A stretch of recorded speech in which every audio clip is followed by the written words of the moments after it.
अब मैं Shaheen group of institution से खदीर सर। ठीक ठीक। सबसे पहले मैं इंडियन बैतुल माल से इकबाल अली साहब से गुजारिश।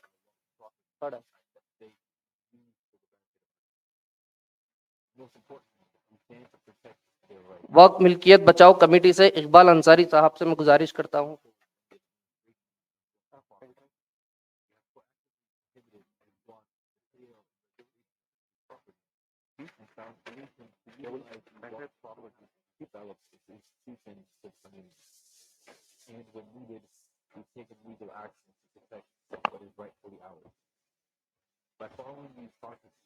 अस्सलाम वालेकुम। हाजिर, मैं सबसे पहले कदीर खान साहब का शुक्रिया अदा करता हूं कि उन्होंने इस कॉन्फ्रेंस में हमें बुलाया और कुछ बातें आपके सामने रखने की मौका दिया। हाजिरीन, मैं वफ़्द के सिलसिले में जो मालूमात हासिल कर सका, इसका एक पस मंजर इस तरह है कि मुझे गवर्नमेंट ऑफ महाराष्ट्र ने बैकवर्ड क्लास कमीशन के ऊपर अपॉइंट किया था, जिसमें जस्टिस खत्री कमीशन के नाम से जाना जाता है। उसमें काम करते हुए वहां पर मुख्तलिफ मुस्लिम जमातों के एप्लीकेशन आए थे कि हमको भी बैकवर्ड क्लास या ओबीसी में other backward class nomadic tribe, denotified tribe के अंदर शामिल किया जाए अलग अलग जगह पर। उसमें एक एप्लीकेशन मुजावर कम्युनिटी की भी थी, ये जिसके लिए उन्होंने ये कहा था कि हमारी हालत बहुत खराब है, हमको भी ये रिजर्वेशन मिलना चाहिए। जब मुजावरों की सारी पड़ताल करने के लिए, उनका सर्वे करने के लिए जो कमेटी अपॉइंट की गई थी, उसमें मुझे भी अपॉइंट किया गया और महाराष्ट्र भर के जितनी दरगाहें हैं वहां पर जाकर हमने सरकारी ऑफिसरों के साथ उनका सर्वे किया। उस वक्त एक बात समझ में आई कि मुजावर जो है वो एक खादिम होते थे दरगाहों पर, उसकी देख रेख करना, साफ सफाई करना वगैरह वगैरह, और उसकी जो मिल्कियतें होती थी दरगाहों की, फिर वो 100 एकड़ है, किसी के पास 50 एकड़ है, कहीं 10 एकड़ है, उसके ट्रस्टी अलग होते थे और ये कम्युनिटी एक अलग से डेवलप हो गई थी। तो यहाँ पर ये बात समझ में आई कि लाखों और करोड़ों रुपए की प्रॉपर्टी है, लेकिन उसके खादिम जो है वो सिर्फ चंदे पर और जो कुछ नजराने वहां पर जो आते थे दरगाहों पर, जायरीन जो चंदा उन्हें या जो कुछ भी अतिया देते थे उस पर उनके घर चल रहे थे। और इस किस्म की बहुत बड़ी बड़ी बस्तियां डेवलप हो गई थी, जो जो ये यही काम करते, उनके नंबर लगे हुए थे, ये जुमेरात को वो, उस महीने को वो, उस साल को वो खानदान। इस तरह पूरी एक बस्तियां थी जो शोलापुर में, सांगली में, अलग अलग और छोटे छोटे गांव में थी।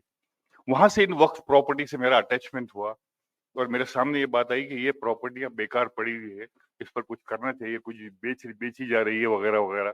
उसमें से कुछ पर हमने कोर्ट में चैलेंज किया, वक्फ बोर्ड में चैलेंज किया, ट्रिब्यूनल में चैलेंज किया और वो केसेस अभी भी पेंडिंग पड़े हुए, पिछले 10 साल से उनको हम उसका सामना कर रहे हैं। तो उससे एक बात जो समझ में आई है वो आपके सामने रख रहा हूँ कि हम लोग उस पर काफी, जो यहाँ पर बड़े इंटरेस्टिंग फैक्ट हमारे सामने आए, जिन लोगों ने वक्फ के बारे में यहाँ पर मालूमात दी, तो ये मालूमात बहुत बड़े पैमाने पर हम तक पहुंच रही है, लेकिन एक्चुअली प्रैक्टिकल काम करने के लिए, उनको उस के चुंगल से छुड़ाने के लिए मजमूई तौर पर कुछ काम नहीं हो रहा है। कहीं पर जैसे अभी यहाँ पर पता चला है कुछ लोग कर रहे हैं, लेकिन 5.5 लाख करोड़ रुपए मालियत के इमलाक जायदाद वक्फ बोर्ड में रजिस्टर है और इनका बाज़ाब्ता रिकॉर्ड मौजूद है। ये जायदाद तकरीबन 8 लाख एकड़ जमीन पर मुहैयत है। इसका एक मतलब ये हुआ कि मुसलमानों के खालिस हक का एक जबरदस्त खजाना मुल्क भर में बिखरा पड़ा हुआ है। CWC यानी सेंट्रल वक्फ काउंसिल ने सभी स्टेट वक्फ बोर्ड है उनसे मुल्क के बड़े शहरों में मौजूदा जायदाद का बाजार नरखा यानी करंट मार्केट वैल्यूएशन हासिल किया है। वो इस तरह है: कोलकाता 62,000 करोड़, दिल्ली, ये 5 साल पुराने आंकड़े हैं जो अब बढ़कर और ज्यादा हो गए हैं, तो कलकत्ता में 60,000 करोड़ रुपए की प्रॉपर्टी है जो रजिस्टर्ड है, जो अनरजिस्टर्ड है उसके अलग मामले हैं। दिल्ली में 28,000 करोड़ से 30,000 करोड़ तक, हैदराबाद में 20,000 करोड़, मुंबई में 70,000 करोड़, चेन्नई में 8,500 करोड़, बेंगलुरु में 3,600 करोड़। यानी ये 6 मेट्रो सिटी में, मेट्रोज में ये प्रॉपर्टी जो है तकरीबन 1.5 लाख करोड़ रुपीस की है और पूरे मुल्क में 5.5 लाख करोड़ की। These properties are located at the city center, and if they are put to efficient and marketable use, they can generate at least a minimum return of 10%, which comes around 3,600 crore. अगर उनको किसी तरह अमल में लाया जाए, उसका मुनाफा कमाया जाए, अगर उसका 10% भी आए तो वो 3,600 करोड़ रुपए के करीब होता है। एंड दिस इज अ हक fund and could be sufficient for socio-economic and educational development of Muslims. यानी काफी अमाउंट हर साल जमा हो सकती है ये हर साल में, जिससे ये सारे मसाइल हल हो सकते हैं मुसलमानों के एजुकेशन के, बेवाओं के, स्टूडेंट्स के फीस के वगैरह वगैरह। अगर ये तमाम औकाफ सही तरीके से इस्तेमाल में लाई जाए तो मिल्लत के तकरीबन 70% माली मुश्किलात का हल हो सकता है। मसलन यूनिवर्सिटी, कॉलेज, मदारिस, मस्जिद की जरूरत तकमील हो सकती है। नेस तलबा, बेवाओं और माजूर अफराद के मुश्किलात आसान हो सकते हैं। और हुकूमत अच्छी तरह समझती है कि अगर मुसलमानों को इस औकाफ ही की पूरी तरह सुपुर्द कर दिया जाए तो इनकी तेज रफ्तार तरक्की से कोई रोक नहीं सकता। इसलिए वक्फ जायदादों को वो हुकूक देना नहीं चाहती जो पब्लिक प्रॉपर्टीज को हासिल है, बल्कि वक्फ के निजाम में ऐसे खुशामद, बेजमीर और हुकूमत के इशारों पर काम करने वाले मुफाद परस्तों को बिठा दिया जाता है, जो न सिर्फ ये कि औकाफ के मकासद का खून करते हैं, बल्कि मुसलसल इनको बर्बाद करते रहते हैं। इसी वजह से 80 से 70% वक्फ जायदाद पर गैर कानूनी तौर पर औरों का या लैंड माफिया का कब्जा है, बल्कि कई रियासतों में स्टेट की हुकूमतों ने औकाफ की जायदाद पर कब्जा कर रखा है। जैसे कि अभी वाईएसआर रेड्डी जब वहां के चीफ मिनिस्टर थे तो उन्होंने हैदराबाद में 1,630 एकड़ जमीन जो दरगाह हुसैन शाह वली की थी, वो जो उस वक्त 3,200 करोड़ रुपए की थी, वो एपी इंडस्ट्रियल कॉरपोरेशन को दे दी। चंद्रबाबू नायडू ने 1,100 एकड़ जमीन एयरपोर्ट अथॉरिटी को दे दी। जो एयरपोर्ट बना हुआ है वो वक्फ की जमीन पर बना हुआ है, हैदराबाद का जो बेहतरीन तरीन एक हिंदुस्तान का एयरपोर्ट है, और जिससे कोई रिटर्न्स हमको नहीं मिल रहे हैं। इस तरह मैं अपनी बात को मुख्तसर करते हुए आता हूं कि इस किस्म के और जो प्रॉपर्टीज है जिसमें ये हुकूमत के अलावा खुद मुसलमानों ने उसको, ट्रस्टियों ने बिल्डर्स को बेचा है, वो एक बड़ी तादाद में, कहीं 10 एकड़, कहीं 15 एकड़, कहीं 5 एकड़, उस पर हमने भी कुछ जगहों पर केस लगाए हैं जो अब तक 10 साल से लड़ रहे हैं। नीचे से सुप्रीम कोर्ट तक जाता है, फिर सुप्रीम कोर्ट वापस से ट्रिब्यूनल को डायरेक्शन देता है, फिर ट्रिब्यूनल को फिर चैलेंज किया जाता है, और ये मुस्लिम वकला ही कर रहे हैं, क्योंकि बिल्डर्स के पास जो है बहुत बड़ी अमाउंट आ जाती है, 200-200, 500 करोड़ रुपए एक प्रॉपर्टी से हासिल होते हैं। तो ऐसे वकीलों को, और वो मुस्लिम वकील ही अपॉइंट करते हैं, मुस्लिम वकील उसको ऐसे पेचीदगियों में उलझा देते हैं कि 10-10 साल तक उन केसों से बाहर निकलना मुश्किल हो जाता है।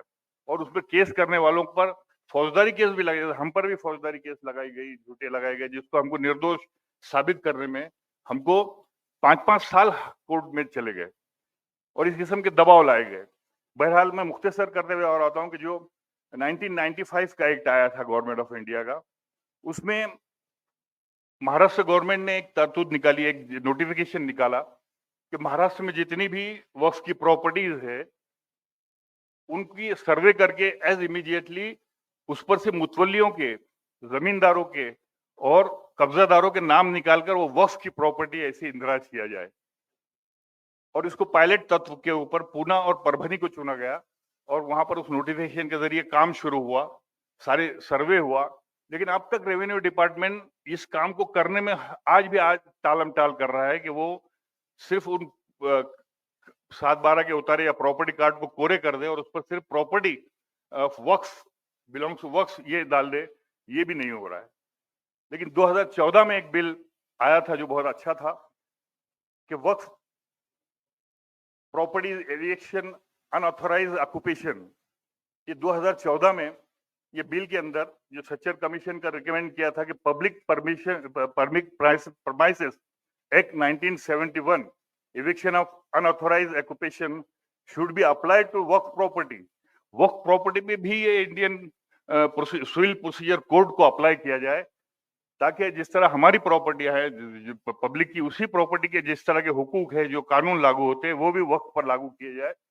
और उन्होंने उसके अंदर और एक अच्छा काम किया था कि जितने भी स्टेट बोर्ड है उनको मैजिस्ट्रियल कॉजी जुडिशियल पावर्स दे देने का ऐलान कर दिया गया था। उसके सीओ को मैजिस्ट्रेट के पावर दिए गए थे कि अगर उसने सीओ ने अगर किसी वक्फ प्रॉपर्टी को वक्फ डिक्लेयर कर दिया तो उसके बाद किसी कोर्ट में इसको चैलेंज करने का किसी को इख्तियार नहीं होगा। लेकिन ये भी एक अलमिया है इस मुल्क का कि जब ये सर्कुलेट किया गया ये नोटिफिकेशन अमल में लाने के लिए, तो इसको ब्यूरोक्रेसी नहीं अपोज किया, माइनॉरिटी अफेयर के ब्यूरोक्रेसी ने अफेयर किया कि आप इस किस्म का कानून कैसे ला सकते हैं, आप मैजिस्ट्रेट पावर सीओ को कैसे दे सकते हैं, आप इस किस्म के इख्तियारात सीओ को नहीं दे सकते जो सुप्रीम कोर्ट से भी ज्यादा हाई पावर हो। और दूसरा 1971 का एक्ट जो है वो सिविल प्रोसीजर कोड है, उसको वक्फ के जरिए मिला नहीं सकते। इस तरह ये बिल अब 2014 से फिर से ठंडे बस्ते में पड़ा हुआ है। तो मैं अपनी बात को निहायत मुख्तसर करते हुए आपसे इजाजत चाहूंगा कि मैं अपने तौर पर सिर्फ दो बातें आपके सामने रखना चाहता हूं जो मेरे तजुर्बे में आई है कि लोग ऑब्जेक्शन लेने को तैयार है जो प्रॉपर्टीज उनके मोहल्लों में, उनके शहरों में, उनके गांव में हो रही है, लेकिन उसके लिए वकील देने पड़ते हैं, क्योंकि ये सिर्फ एक एप्लीकेशन देने से नहीं होता है, उसकी पेचीदगियां पैदा कर देता है सामने वाला वकील लेकर। तो उसके लिए कोई वकील फ्री में लड़ने के लिए तैयार नहीं होता है, जबकि सामने वो 2-2 और 5-5 लाख रुपए लेकर सीनियर वकील खड़े होते हैं और मुसलमान होते हैं। तो ऐसी हालत में उन लोगों की जो ये केस लड़ना चाहते हैं उनकी कमर टूट जाती है, वो सुप्रीम कोर्ट तक जा नहीं सकते, क्योंकि ये सुप्रीम कोर्ट तक जाकर वापस आता है। ये हमारे तजुर्बे में आया है, जबकि सारे पेपर हमारे पास मौजूद है, पेशवा के जमाने के, शिवाजी महाराज के जमाने के, जब वो वक्फ की गई हुई प्रॉपर्टीज के तांबड़क पट बोलते हैं वो मौजूद है, गवर्नमेंट के पास वो रिकॉर्ड मौजूद है। लेकिन ये साबित करने के लिए इतना बड़ा चक्कर लगाने में लाखों रुपए सिर्फ वकीलों को चले जाते। तो वकील मुहैया करने वाली एक तंजीम खड़ी हो जाए कम से कम। हाँ, उसमें मशवरे देने वाले बहुत खड़े होते हैं कि आप इस तरह कहिए, आप इस तरह, लेकिन उसमें मशवरों से नहीं होता है वो मामला जब तक वकील नहीं हो और उस पेचीदगियों के साथ वो आखिर तक लड़े नहीं। ये एक बहुत बड़ा मसला हमारे सामने आया है और ये सभी के सामने आता है जिसके हमने जो कुछ भी मालूमात ली। इसलिए ऐसी तंजीमों को मैं ये करूंगा कि एक जैसा खान साहब ने एक कॉन्फ्रेंस बुलाई, कभी वो ऐसी कमेटी बनाने की कोशिश करे जो वकीलों को ये कर सके। जैसे अभी एक हमारे मलबारी आए थे, उन्होंने बताया कि डॉक्टर्स फ्री तौर पर अपने आप को पेश कर रहे हैं लोगों का इलाज करने के लिए। उसी तरह वकील जब तक ये पेश नहीं करेंगे कि हम लोग इस केसेस में हम अपने खिदमत आपको देंगे, तो आप यकीन जानिए हजारों केसेस कोर्टों में चले जाएंगे और हमारी उसके ऊपर एक दबाव आएगा उन बिल्डरों के ऊपर, उन नाजायज कब्जेदारों के ऊपर कि इनके ऊपर इनके साथ लड़ने के लिए एक कानूनी टीम खड़ी हो गई है। लिहाजा आखिर में ये कि